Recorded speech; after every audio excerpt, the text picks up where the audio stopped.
Ever since I was younger, I was into video games. Somebody like the fuse so I can bring bad news to all these crews who can't NBA jam with the shoe. Hey everybody, welcome back to a quick beer review. Halloween is this week. Halloween, I think when this video uploads, is tomorrow. So we're going to do some fun Halloween-themed dead beers. Why not? So we are going up to Green Cheek, Costa Mesa, Orange, Sunset Beach, and Oceanside. This is the double dry hopped version of West Coast IPA is Dead. I reviewed the regular version of West Coast IPA is Dead. I think that was during COVID, maybe? That's when I was chugging beers and triggering people and making people upset. So they just released the double dry hop version. They did a collab with 9 different breweries. So I can't see, the logos are so little. It looks like there's Cloudburst, Cellar Maker, Alvarado Street, North Park, Pint House, a couple other people. 9 people. It's like, I think I talked about in another video. It was kind of like Timbo. People did their take on Timbo. So a bunch of people did their take on a double dry hop version of West Coast IPA is Dead. This is 7.2%. I think it's Citra, Mosaic, and Simcoe. I remember very much loving the regular version of this beer. I love everything about this, the branding, everything. So canned on October 24th. So time of recording, 2 days in the can. It is too old. We are using the properest of glassware. It is the West Coast IPA is Dead glass, my favorite glass.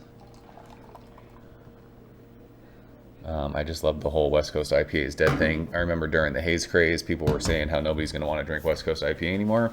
And they definitely capitalized on the whole idea behind that, because West Coast IPA is definitely not dead.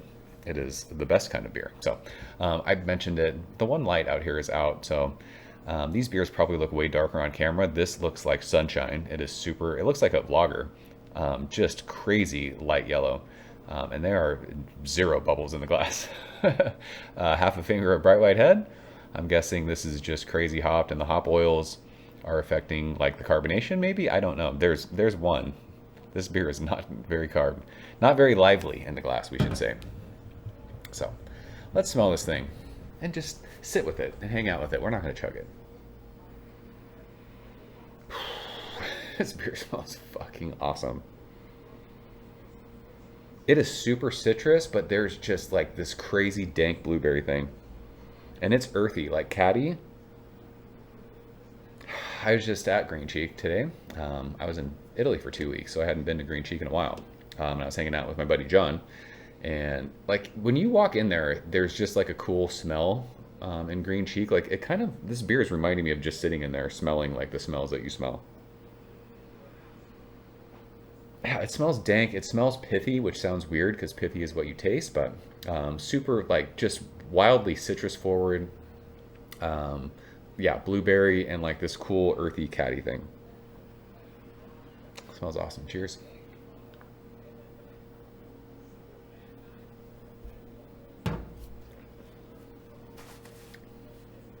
It's so weird how you can't see bubbles in the glass of that because it is prickly on your tongue.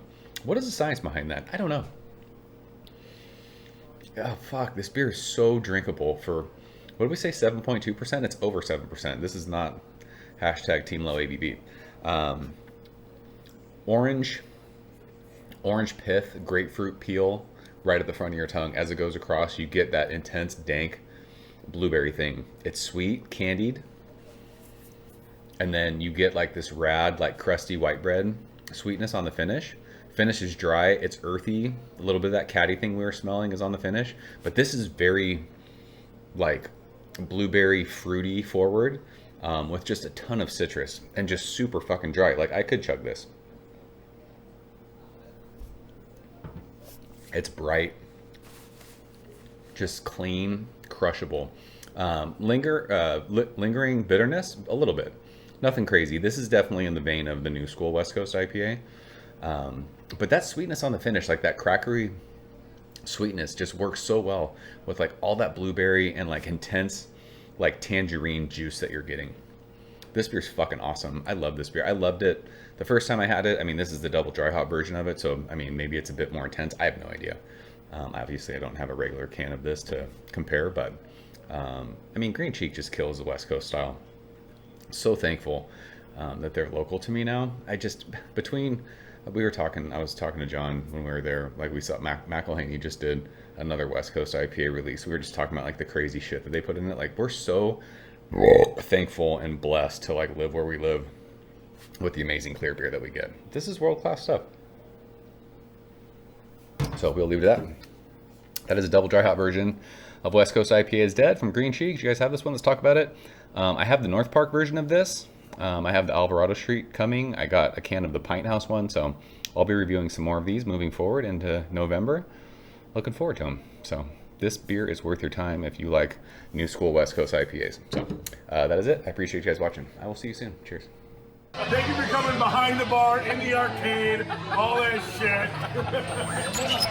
Ever since I was younger, I was into video games. Somebody like the Fuse, so I can bring bad news to all these crews who can't NBA jam with the shoe.